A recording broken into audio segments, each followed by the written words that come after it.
Hola, bienvenidos al podcast Ahora de Artículo 66. Hoy es miércoles 12 de octubre de 2022 y estas son las principales noticias. El reciente informe de la Red Regional para la Libertad de Prensa y Expresión Voces del Sur revela que un periodista de un medio gubernamental denunció la represión del régimen de Nicaragua ante el promotor de la libertad de prensa de la organización. La persona que denunció el régimen de Daniel Ortega y Rosario Murillo pidió no hacer público su caso. Según el informe publicado el 10 de octubre, este periodista es uno de los 5 comunicadores que le fueron violentados sus derechos, pero por temor a represalias pidieron mantener sus casos en privado. Lo que explicó Voces en Libertad es que de los 5 casos, 3 fueron contra varones y 2 contra periodistas mujeres, y en la mayoría predomina el asedio, la intimidación y el acoso policial y de sujetos paraestatales. No hace mucho, la periodista sandinista Suyen Cortés, que trabajó en el oficialista Canal 13 hasta el año 2021, aceptó que en los medios del régimen no se hace periodismo y en su caso afirmó que tuvo que volverse un bufón para mantener su trabajo y alimentar a sus 3 hijos. Aunque luego aclaró a través de sus redes sociales que efectivamente ella no está peleada con el gobierno y exigió al medio Coffee Times que eliminara la entrevista. Porque la estupidez vende. Es duro. Entonces me quité mi chaqueta de periodista y me puse la de bufón.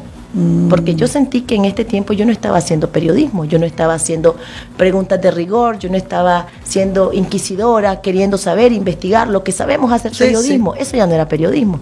El mismo informe sobre violaciones a la libertad de prensa correspondiente al mes de septiembre de Voces del Sur lamentó que la autocensura y el temor a represalias vaya en aumento. También advierte que más de 160 periodistas y trabajadores de medios de comunicación de Nicaragua se han exiliado por razones de seguridad desde la crisis de 2018. Conversamos sobre esta situación con Dagmar Til, directora de Fundamedios en Estados Unidos, organización miembro de la red Voces del Sur. Los periodistas que trabajan para los medios oficialistas también son víctimas de la represión y de las amenazas. Tenemos reportes de periodistas en específico que han sido alertados por parte de autoridades oficiales en el momento que han intentado hacer coberturas para los medios oficiales respecto a servicios que no estaban funcionando adecuadamente en la localidad o en la población en la cual se encontraban. De alguna manera se está esperando por parte del gobierno que los medios oficiales y los periodistas dentro de los medios oficiales callen absolutamente todo lo que pasa y que ni siquiera puedan hablar de aquellos servicios básicos que están fallando a la comunidad. Se espera que el periodista oficialista lo único que haga es que alabe toda acción y toda obra del gobierno. Pero vemos también que los periodistas que trabajan en medios oficialistas son víctimas de la polarización, pues se les está obligando a romper amistades que han tenido durante mucho tiempo, se les está obligando a ni siquiera poder conversar, ni siquiera poder tener un diálogo con un colega que ha trabajado durante mucho otro tiempo en medios independientes. Se han roto amistades y se los mira con sospecha por parte del gobierno y del oficialismo si es que se los encuentra conversando con algún periodista, con lo cual se han roto los lazos del gremio periodístico y se ha generado una polarización gravísima, de tal manera que definitivamente sí, los periodistas que trabajan en medios gubernamentales son víctimas de la represión y son víctimas de la censura y de la autocensura y de la división total. No pueden reportar con objetividad, no pueden hablar sobre aquellos servicios básicos que le faltan a la comunidad y no pueden relacionarse con otras personas. En cuanto a la autocensura, sí, la autocensura se ha incrementado en Nicaragua y hay mayor temor. Hay más periodistas en el exilio. Registramos ya 160 periodistas en el exilio. Solamente en el mes pasado han salido 6 nuevos periodistas. Hay allanamientos a casas, hay seguimientos de patrullas, hay fuentes que no quieren hablar, hay periodistas que han renunciado a medios independientes en los cuales trabajaban, hay hostigamiento a familiares y realmente se está incrementando la represión contra los medios independientes en estos meses vísperas de las elecciones.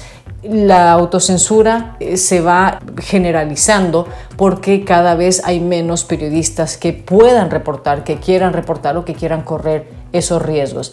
Vemos con gran preocupación lo que está pasando en Nicaragua. Vemos que existen presiones cada vez mayores contra la prensa independiente y cada vez menos posibilidad de que la población de Nicaragua tenga alternativas de información veraces y que conozca la realidad de lo que está pasando en su país. De igual manera, también quienes estamos desde el extranjero cada vez tenemos menos posibilidades de ver lo que está pasando en Nicaragua, puesto que las fuentes alternas para poder conocer esta realidad y que no sea la narrativa oficial de un gobierno que pretende emitir solamente un tipo de mensaje, y un mensaje que alaba sus acciones y que esconde todas las violaciones de derechos humanos, pues podamos conocer lo que está pasando de manera independiente.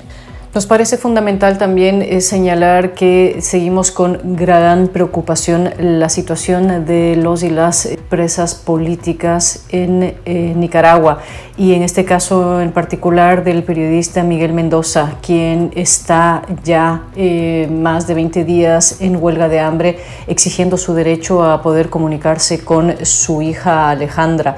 Respaldamos al periodista Miguel Mendoza de igual manera que hemos hecho con todos los demás colaboradores o trabajadores de medios de comunicación que están detenidos y que exigimos su inmediata libertad. También importante señalar que este 29 de septiembre el gobierno de Nicaragua, mediante el sistema judicial, acusó penalmente a 4 nuevas personas vinculadas a medios de comunicación y son los colaboradores del diario La Prensa.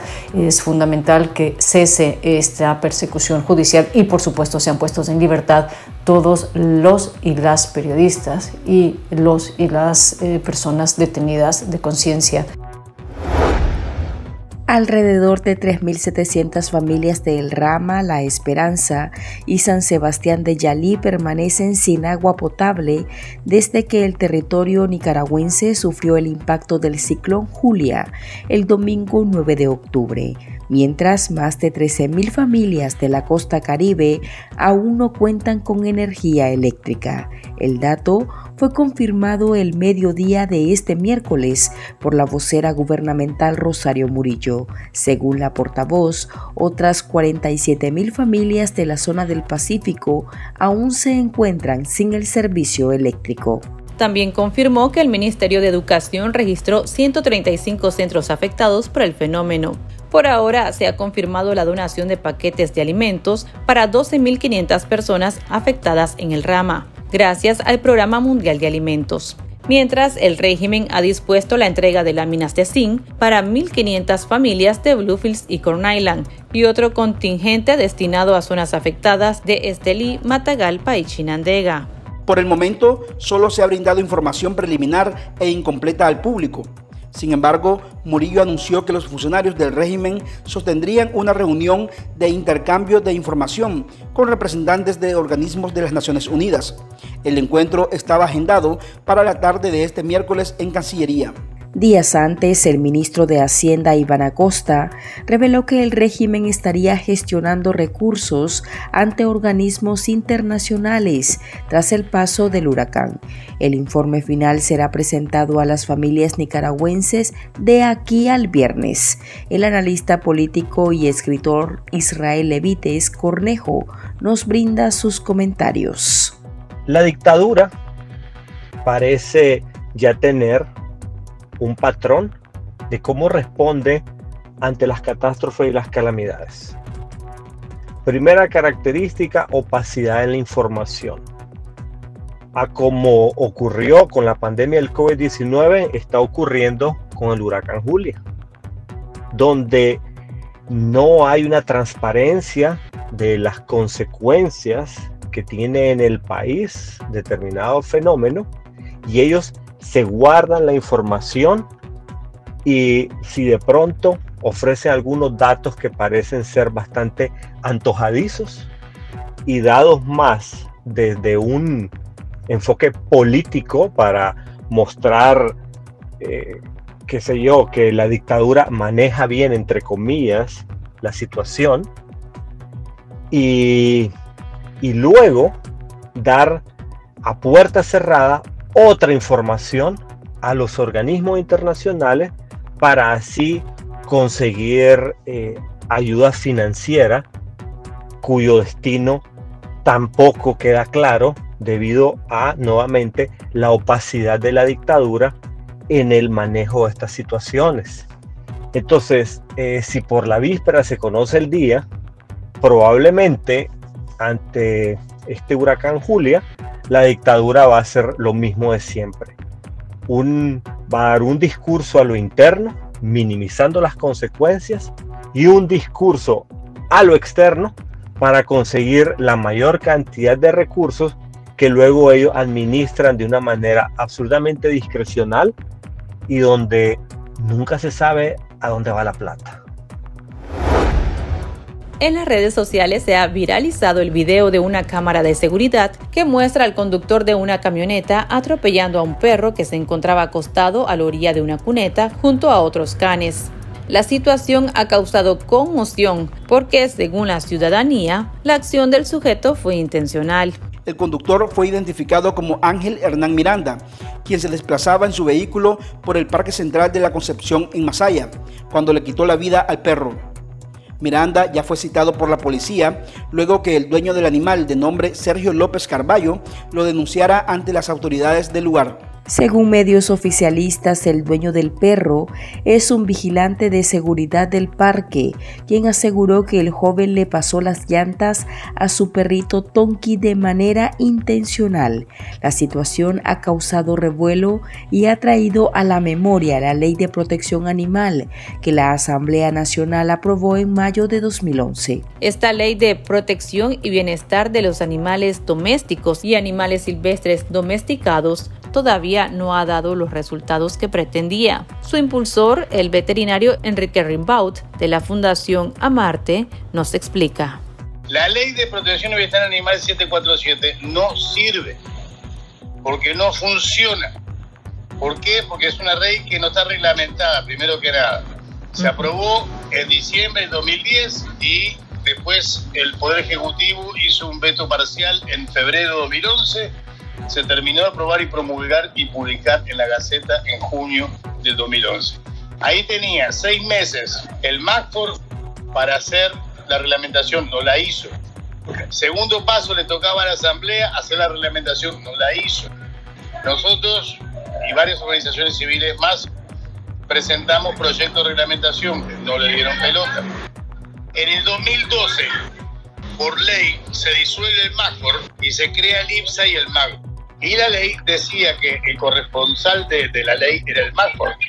Entonces, para que la ley funcione, hay que entrar la ley de nuevo a la Asamblea, abrirla, generar un nuevo responsable, que podría ser el IPSA, podría ser el LIGO, podría ser el IFOR, podría ser, no sé, un montón. Y cambiar algunos artículos que están ya caducos. Por ejemplo, la ley nuestra permitía todavía los circos con animales.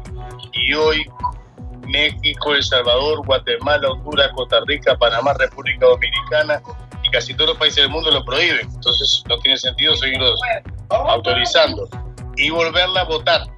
Y no hay voluntad política, pues yo he hablado con los sandinistas, he hablado con los liberales, he hablado con todo el mundo y todos dicen que hay otras circunstancias en el país, entonces no hay voluntad política de volverla a discutir.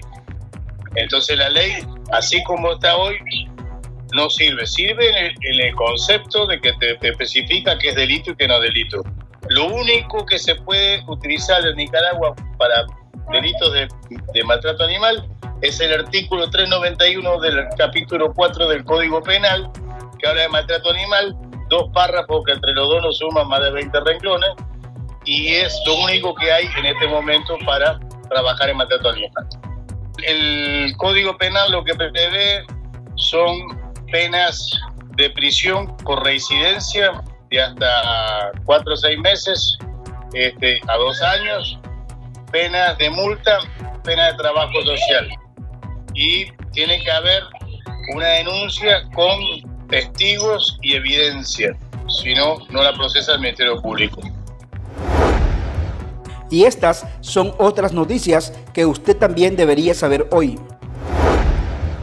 El reciente informe del Observatorio Independiente Urnas Abiertas, Análisis del Poder Local, señala que la ruptura del orden democrático, la perpetuidad en el poder de Daniel Ortega, la cooptación del Estado, la construcción de un sistema de gobierno familiar y los crímenes de lesa humanidad son los mecanismos en el que el régimen de Nicaragua genera un control político absoluto. El observatorio también revela que la arbitrariedad y la falta de transparencia prevalecen en las alcaldías. Las autoridades electas popularmente no estén cumpliendo su función, sino que hay, toda un entramado de situaciones que se da a raíz de, especialmente de la instalación de un régimen autoritario como el de Daniel Ortega y Rosario Murillo, y que empieza a bajar, a permear en los gobiernos locales, en la capacidad de la ciudadanía de protestar, de organizarse, incluso de organizar eventos sociales privados. Este miércoles, el Ministerio de Gobernación canceló la personalidad jurídica a 49 organizaciones no gubernamentales nacionales y 51 internacionales, en su mayoría evangélicos y católicos, aumentando a más de 2.300 las ONGs aniquiladas desde la crisis sociopolítica de 2018.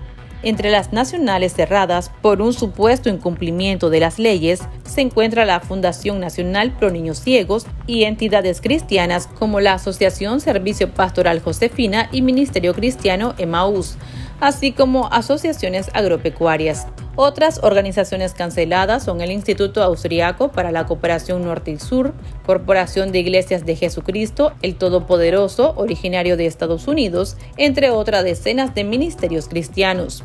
El colectivo de derechos humanos Nicaragua Nunca Más denunció el incremento del ataque contra la libertad de asociación y religiosa por parte del régimen, señalando que esto es con el propósito de ejercer un control absoluto y silenciar a la sociedad. El plazo que dio la Corte Interamericana de Derechos Humanos para que el régimen de Daniel Ortega y Rosario Murillo libere a 45 presos políticos vencerá el próximo 18 de octubre, tiempo en que la dictadura de Nicaragua debe informar al Supremo Tribunal el cumplimiento de las medidas, recordó el abogado mexicano José Ramón Cosío Díaz en un artículo de opinión publicado en el diario El País de España.